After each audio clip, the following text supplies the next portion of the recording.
His Excellency President Bola Ahmed Tinubu is someone who is absolutely determined to ensure that he gets the best out of every engagement for the sake of the Nigerian economy and the Nigerian people. 77th session of UN General Assembly, President Tinubu set for multilateral and unilateral engagements. We have a number of programs for our road development under the previous administration, and of course we inherited all the projects. We've not dropped any of the projects. 14 trillion naira needed to complete 2,604 road projects, Works Minister says. Working hand in hand to find lasting solutions that benefit all Nigerians. We had a fruitful deliberation and we have agreed to continue. Nigeria Labour Congress to continue dialogue with government to avert impending indefinite strike as meeting with Labour Minister ends. Hello, this is the Network News on NTA. I'm Naja Atutijani. Michael Olaleye joins me from Lagos. The Network News is on NTA is always live on our website, nta.ng/live. Catch the replay on our YouTube channel and follow NTA across all social media platforms for the latest news. We begin with the United Nations General Assembly. President Bola Tinubu is set for his first participation in the United Nations General Assembly, which commences this Monday.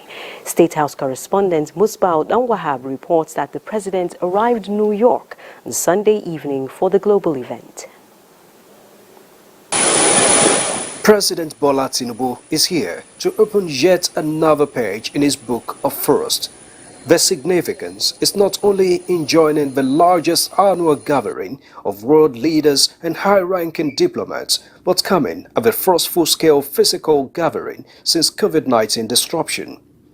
Coming with a leaner but formidable team, the president is scheduled to address the General Assembly on Tuesday, same day with U.S. President Joe Biden to restate Nigeria's position on the global commitments. His Excellency President Bola Ahmed Tinubu is someone who is absolutely determined to ensure that he gets the best out of every engagement for the sake of the Nigerian economy and the Nigerian people.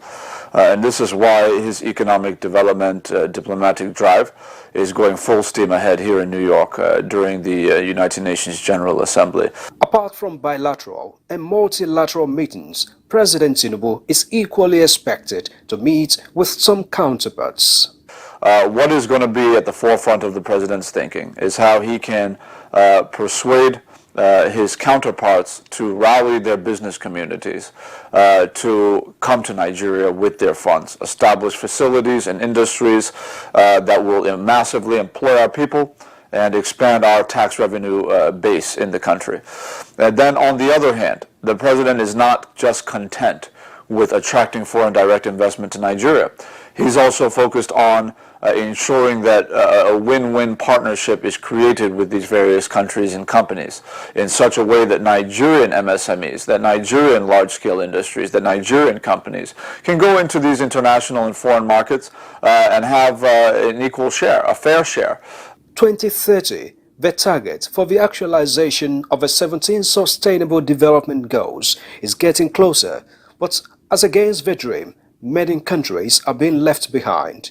That's a concern for the world governing body. We really do need a recommitment from all leaders to deliver on the 2015 promise.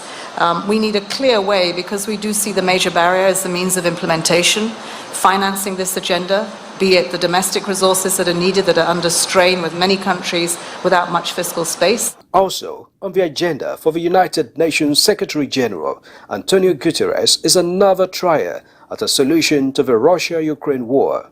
I will be receiving President Zelensky, I will be receiving President Erdogan, I will be receiving Minister Lavrov, and obviously this question will be on the table of our discussions. So I'm not going to say whether I am optimistic or pessimistic. The only thing you can be sure is that I remain determined. While the world searches for common solutions to the global challenges, it's another opportunity for Nigeria to get the best of the platform in support of the development of policies and programs the current administration so desires. From New York, Musbal and Wahab, NTA News. And joining us live from New York via Zoom is State House correspondent Musbal and Wahab with more on the UN General Assembly holding. Musbal, do tell us, this is the first for President Bola Tinubu. What's on the table for Nigeria as the president advances, as he prepares rather to address world leaders on illicit financial flows and asset recovery? Right, thank you very much, Najatu. Yes, indeed, a lot on the table for Nigeria's president, President Bola Tinubu. Like you just mentioned, this is the first appearance of the United Nations General Assembly. It's for the president to come and tell the world what his plans are for the commitments that the worlds have made together. You know, we talk of all the solutions that the United Nations are being proffering to the challenges of global financing, terrorism, security threats in part of the world, economic challenges here and there. So Nigeria has made commitments in the past with previous leaders, and now that the United Nations and is approaching the 2030 target for the SDG. So it's now time for President Bola Tinubu to come and make its own commitments, let the world know what program and policies is going to fast track the actualization of these goals that the United Nations and, of course, worlds have come together, countries of the world have come together to agree on to engender development across the world, talking about economy, financing, and all other programs before the United Nations. So what are the likely engagements of President Bola Tinubu in the multilateral and unilateral talks? Well, a lot of engagements on the line for Mr. President. Apart from tomorrow's speech that will be his first to the General Assembly, President Bola Tinubu is expected on the sidelines to meet with heads of global businesses like Microsoft, ExxonMobil, and all of that. And apart from that, he's also going to meet some heads of state as well, including South Africa president already. That has taken place today, and still on the line. He's going to meet with the heads of governments from Comoros, Germany, and of course European Union Commission. Those are on the line for president to carry out on the sidelines of this event after his speech tomorrow. All right then, Musbal, we'd love to ask you more questions, but we'll be expecting more updates from you.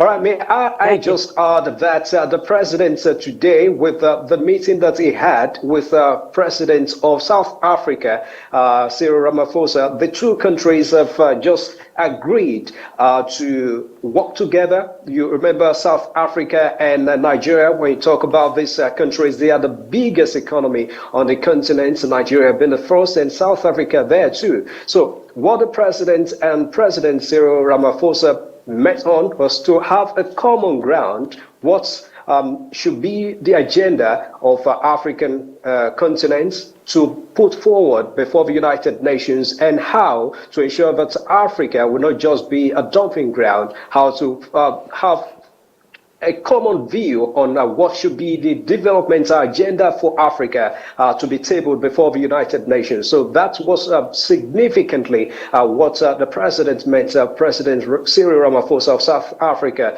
for. And of course, the two countries have also agreed to work together to strengthen their economy. All right, Musbal, like I said, bilateral relations. Thank you, Musbal. Like I said, we've run out of time, and we'll be expanding more on that in the course of the bulletin. Thank you very much. I've been speaking with State House correspondent Musbal Wahab from the UN General Assembly. Now, President Bola Tinubu has advanced an economic development diplomatic drive for investment attraction in extensive engagements in a bilateral discussion with South African President Cyril Ramaphosa in New York ahead of the United Nations General Assembly. In a statement by Special Advisor on Media and Publicity Ajuri Ngelale, President Tinubu asserts that Africa must have a consensus that billions of dollars spent through international development financed institutions over the years must meet the specific needs of developing democracies in Africa, even if it is done with exclusive regard to their own enlightened self-interest, noting that democracy cannot thrive where poverty exists. Referencing President Tinubu's quick implementation of what he calls brave economic reforms, the South African president agrees that both countries have much more wealth to create together in close, intentional partnership, with each nation leveraging each other's respective strengths, especially with both countries having the biggest economies on the continent. The South African leader also used the opportunity of the bilateral engagement to extend an invitation to President Bola Tinubu to visit South Africa following President Ramaphosa's recent visit to Nigeria, as part of efforts to deepen economic and relationship ties between both countries. And back home in Nigeria, the Minister of Works, Dave Umahi, says the Tinubu administration inherited 2,604 road projects covering 18,000 kilometers and will cost 14 trillion naira.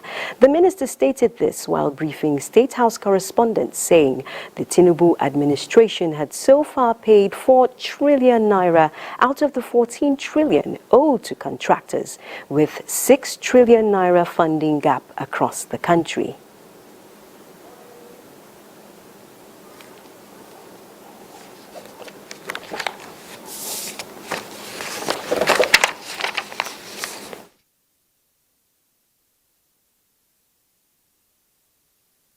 We have a number of programs for our road development under the previous administration, and of course we inherited all the projects. We've not dropped any of the projects, but curious to know that some of these projects have lasted for 20 years, some 10 years.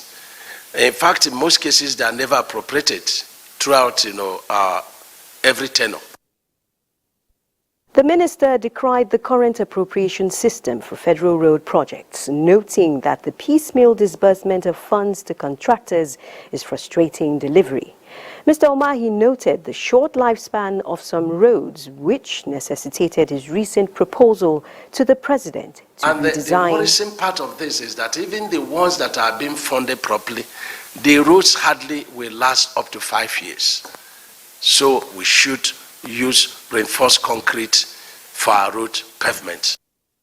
The minister also appealed to the president to engage the National Assembly to prioritize some of the road projects for speedy completion. Meanwhile, the federal government will soon commence an initiative which will impact 2 million youth and 1 million micro, small and medium enterprises across the country in fulfillment of its pledge to support job creation. Vice President Kashim Shettima stated this when he received an update on the program during a courtesy visit, appreciating the commitment and partnership of a commercial bank for the initiative. The delegation was at the villa to also brief the Vice President on the progress made in the implementation of the FGN Alert Digital Skill Innovation Program. So on the public sector coming together can always do magic. You see, Mr. President's renewed hope agenda cannot be achieved by the government alone. So we have dug deep and gone out to private sector to see how they can actually play their own role as well. The program is expected to be formally inaugurated by the Vice President on the 29th of September 2023 at the State House Banquet Hall in Abuja. The House of Representatives says it is prepared to make great difference in lawmaking, representation and oversight to justify the confidence Nigerians repose in the legislature. The Speaker of the House, Tajuddin Abbas, stated this during a meeting with the United Nations Development Programme and other technical partners. National Assembly correspondent Mitaire Ikpen reports. Members, the clerk of the House. In developing its legislative agenda, the 10th House of Representatives is working with international partners to share best practices in parliamentary reforms towards promoting good governance. Speaker Tajuddin Abbas at this meeting notes that the Green Chamber is working with several parliamentary friendship groups to deepen relations with other parliaments globally, all in a bid to respond effectively to the yearnings and expectations of the citizenry. To us, as the representatives of the people, institution building is the gateway to professionalism, efficiency and productivity. We are committed to ensuring that the 10th House of Representatives can respond to the yearnings and expectations of the citizen. The creation of this program management unit is something that we really welcome. I think to be able to kind of articulate where your priorities lie and to then have a unit that is actually can maybe further expand those and also coordinate the work of the international community along building democratic and accountable institutions that work for Nigerians. And our development priorities are aptly captured in your legislative agenda. Representatives of various development and technical partners will be engaging with relevant committees of the House towards a robust implementation of its legislative agenda. From the National Assembly, Mitaire Ikmen, NTA News. This is Network News on NTA. Stay tuned for more news right after some messages. Thanks for staying tuned. Unremitted revenue in the oil and gas sector in the year 2021 has risen to more than $9.85 billion. This is contained in the 2021 Oil and Gas Industry Report by the Nigeria Extractive Industries Transparency Initiative, NTA. Benny Adams reports. Government look to shove up revenue for development. Stakeholders say NTA reports come handy as the searchlights beam to revenue sources. Senate Committee on Petroleum Upstream stand resolute behind NTA in implementing this initiative. The report observed that none of the refineries was operational in 2021, despite spending more than 200 billion naira between 2020 and 2021 on refinery rehabilitation, in addition to the fact that about $1.59 billion of the total revenue was not transferred to the Federation account by the NNPC Limited during the year under review. What are those taxes not paid that FRS should go immediately and collect? NUPRC for the royalties and rents, NDDC levies, transportation revenues, and all kinds of miscellaneous revenues.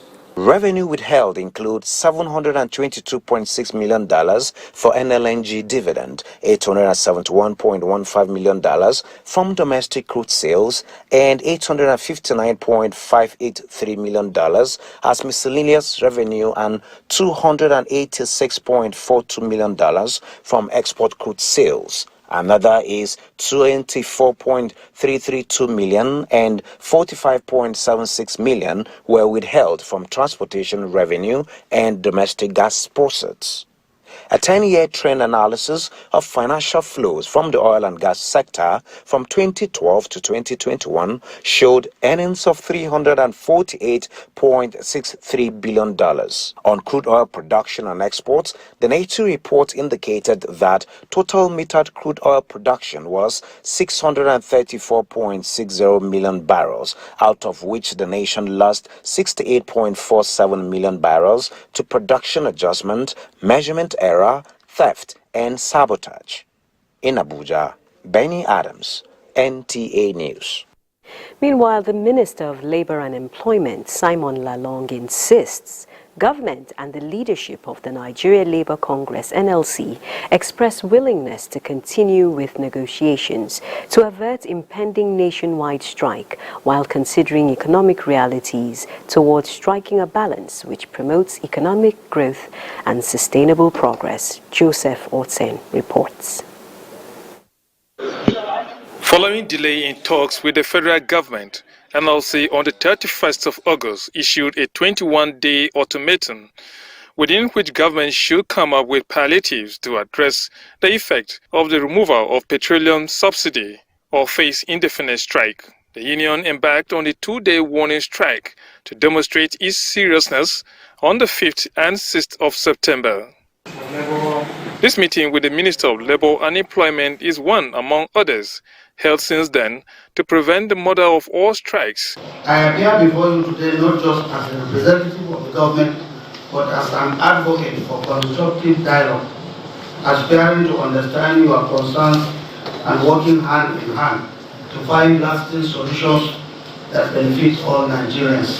We had a fruitful deliberation and we have agreed to continue to make sure we arrive at a meaningful agreement within the remaining days of the ultimatum. Both parties are hopeful to resolve the dispute before the deadline, agreeing that such crisis will only worsen the hardship on Nigerians. In Abuja, Joseph Otsen, NTA News.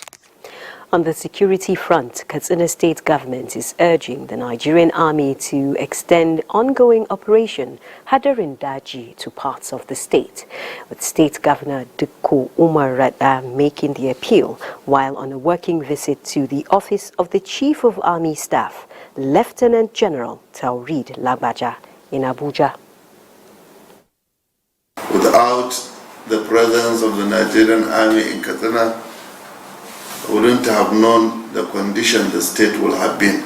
I want to appeal to the Chief of Army Staff and the Nigerian Army to expand the Operation Hadarin Daji in Katsina State. I believe if the Operation Hadarin Daji is expanded, it will go a long way in helping us to address the issue of insecurity. Expanding Operation Hadarin Daji will require the intervention of the federal government, because the federal government is funding that operation, and there's a particular size of troops and equipment support physically deployed on the ground that the government is providing the sustenance for. So we'll approach the federal government, but in the immediate term the army headquarters will look at what we can provide. Governor Dikko Umar further commended the Nigerian army for its internal security operations, promising to accord necessary support to the operations. Joint troops of the Nigerian army in synergy with the police have neutralized 3 combatants of the indigenous people of Biafra and its armed affiliate Eastern Security Network in an encounter during a clearance operation on Monday, 18 September 2023 at Iboru Forest between Arochukwu and Ohafia local government areas, Abia State. In a statement, the Director, Army Public Relations, Brigadier General Onyema Nwachukwu, says credible surveillance revealed that IPOB ESN were using the forest as a combat training ground and a base for planning attacks on civilians, security operatives, and government facilities in the state. Several weapons, military camouflage, and charms were recovered from the camps. In a similar operation, troops in synergy with the Nigeria Police Force, acting on credible intelligence, bust an IPOB ESN hideout at Iziohambo in Agu local government area of Enugu State.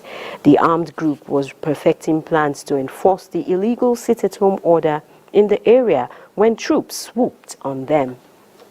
Members of the public are implored to continue supporting the Nigerian army and other security agencies with credible information to enhance the fight against terrorism and other criminal activities.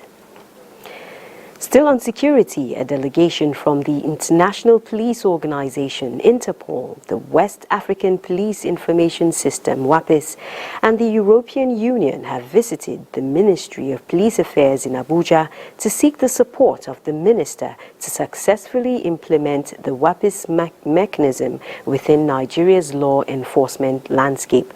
Francis Form has the details. Whatever has been established, we will build upon. This is the first engagement between the Police Affairs Minister and similar international security formations since Tinubu became president. The engagement here centers on strengthening law enforcement efforts and fostering collaboration among West African countries through the implementation of WAPIS program with a view to enhancing their capacity in collating, analyzing, and sharing information across borders. A lot of progress has been made so far, and we are very, very proud to say that Nigeria has been instrumental in the progress of this program so far. On our side, we are looking forward to receiving your political support regarding the advancement of the WAPIS. We are willing to work on this, as it has been mentioned, this final phase of the implementation of the program to make sure that its implementation here in Nigeria is also a great success. Your presence here today exemplifies the strength of our partnership and the shared vision we have in building a stable West Africa. The YP system presents us with a unique opportunity to strengthen our law enforcement efforts and foster collaboration among West African countries. The West African Police Information System is a building block on the security policy dialogue between the European Union and Nigeria. Established in 2012, Nigeria joined in 2017, and it is expected to end in December 2024. Francis Form, NTA News. President Bola Tinubu has approved the appointment of 18 special advisors and senior special assistants. A statement by the Director Information Office of the Vice President Olusola Abiola indicates that the team comprises 6 special advisors and 12 senior special assistants. The appointees are to work in the Office of the Vice President, supporting the renewed hope agenda of the Tinubu administration to actualize the initiative across different sectors of the economy. This is the Network News on NTA. Stay tuned for more news after the break. It's nice to know you're still watching the Network News on NTA. The new executive chairman of the Federal Inland Revenue Service, Zaccheaus Adedeji, has resumed office, promising to consolidate on achievements recorded by his predecessor, Muhammad Nami. Benny Adams reports that the new tax boss says with the use of technology and ongoing tax reforms, his team is committed to delivering a tax GDP ratio of 18% in 3 years, while working to boost annual tax collection to more than 15 trillion naira.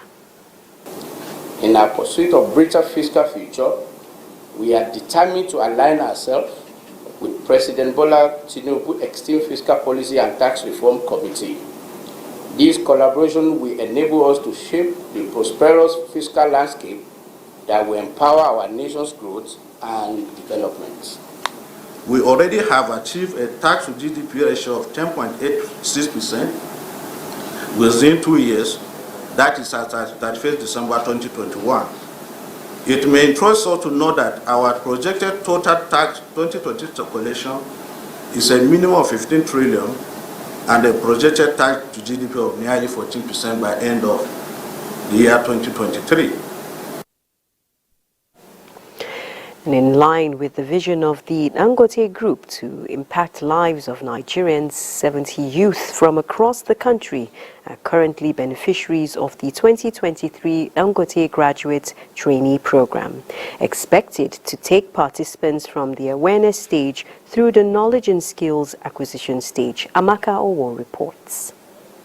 Your name? Poised towards building future leaders and empowering youths from across the country, the graduate trainee program organized by Dangote Group is an annual event that empowers youths from across the country, thereby deepening diversity.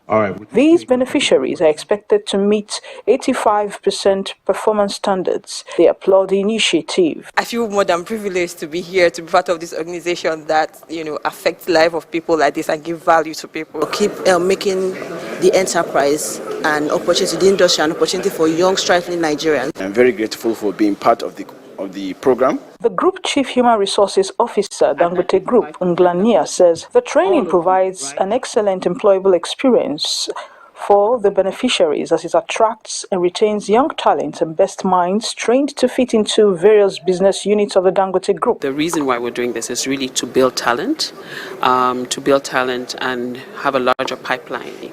And the idea is that we're going to grow leaders out of these few graduate trainees that we have. We're going for the best.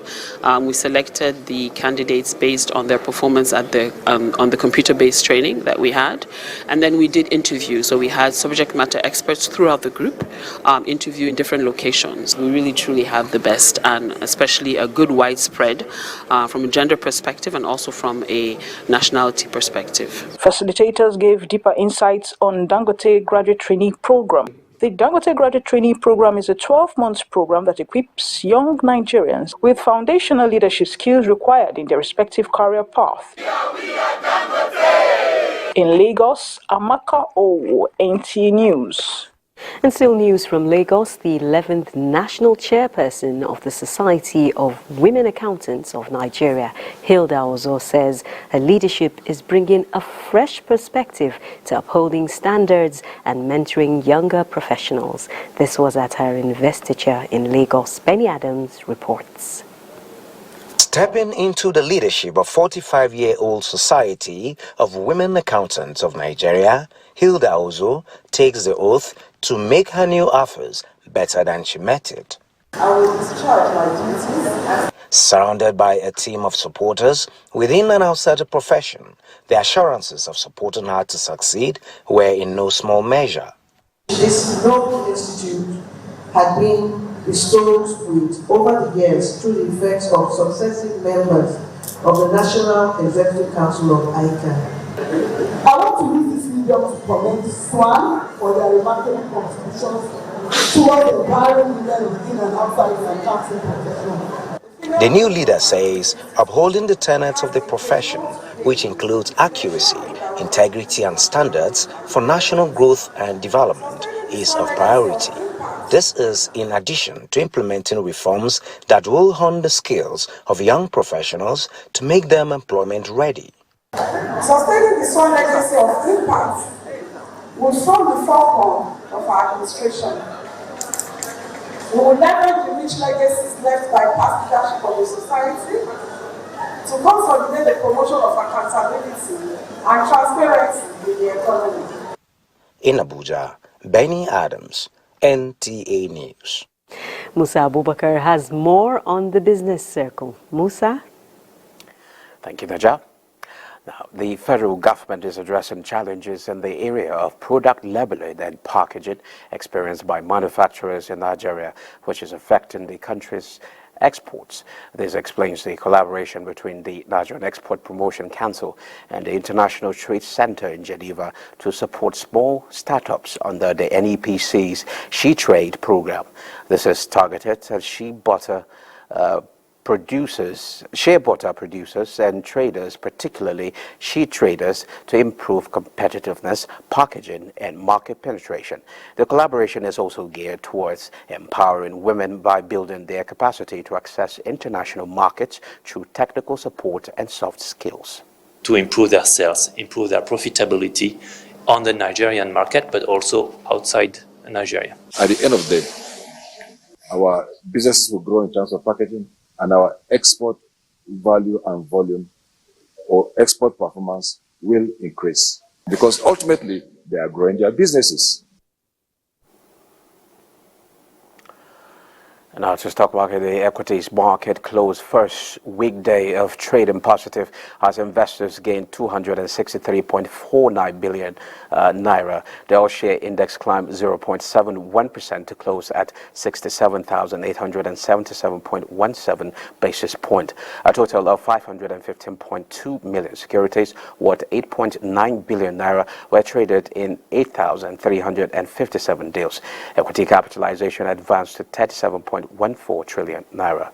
The financial services industry dominate the top trade chart with UBA and Universal Insurance PLC at the end of the session.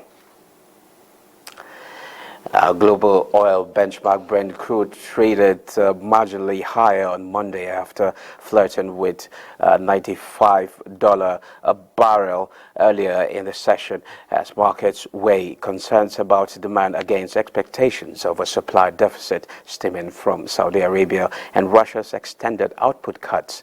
CNBC reports that Brent crude futures rose 23 cents to $94.14 a barrel earlier, while U.S. West Texas Intermediate crude futures were up 38 cents at $91.15. That concludes business news. The news continues after the break. The spotlight is on education. A non-governmental organization, Misili Community Development Foundation, is partnering Gombe State Government to reduce the number of out-of-school children in the state. Emmanuel Akila reports that the organization has taken some children from Dawaki Ward in the state capital off the streets, enrolling them in primary schools. The unpleasant statistics of out-of-school children remains worrisome in northern parts of Nigeria, Gombe State inclusive. 13 million plus children are out of school, and most of them are in northern part of Nigeria. Our administration's commitment to improving... The state government has been working hard to reduce the number as thousands are being mopped up under the Better Education Service Delivery for All, BESDA. We took off 70,000 Almajiri children and enrolled them into BESDA and into basic education at primary level in the state. The government has been beckoning on public-spirited individuals and organizations to assist. This informs the decision of Misili Community Development Foundation to sponsor 50 out-of-school children to start primary education. Parents of the beneficiaries are happy that their children now have the opportunity to actualize their dreams in life. 2 of my children are enrolled and those of my neighbors. We are extremely happy. The foundation aims to reduce the number of high rate of out-of-school children. We did not just only enroll them back to school only, we are also providing all the necessary learning materials. The foundation intends to expand the gesture as it continues with annual enrollment of the children within and outside Dawaki Ward. In Gombe, Emmanuel Akila, NTA News. Similarly, the Nigerian Midstream and Downstream Petroleum Regulatory Authority has signed a memorandum of understanding for the provision of 200 compressed natural gas buses for universities in Nigeria, with the Chief Executive Officer Farouk Ahmed saying it is to cushion the effects of subsidy removal while deepening gas utilization in the country. Lydia Sampson reports. That the impact of subsidy removal is still biting is no news. Experts are, however, quick to reiterate that the temporary pain will give birth to sustainable growth in the near future. In line with the presidential mandate of seeking cheaper alternative fuel, the partnership between Midstream and Downstream Gas Infrastructure Fund, a directorate of the Nigerian Midstream and Downstream Petroleum Regulatory Authority, and FEMADEB Group is a step towards making the talk a reality. Mr. President's aspiration is to propagate the utilization of gas, and one of the issues that was discussed is the CNG utilization, and this PEMEDEP has been in the business of CNG conversion, especially in Lagos area, and now they are trying to collaborate with MGDIF to fund part of the infrastructure development in this respect. The presidential initiative, there's one on CNG. We understand the plight of everyone. We understand the subsidy removal and the effects. So we also will be partnering with the FEMADEC to be able to ensure the rollout moves as swiftly as possible. We are looking at 200 buses for the first 20 universities, and we're also looking at 20,000 vehicles belonging to lecturers and campus vehicles. A director under the NMDPRA, primarily to support private sector towards the development of infrastructure in the entire gas value chain. This, they say, is the beginning of a partnership that will also trickle down to provisions of CNG cars for lecturers in various universities within the shortest possible time. In Abuja, Lydia Sampson, NTA News. Let's now join our sports desk for the latest in the world of sports. Sports Update concludes the network news on NTA. Thanks for watching.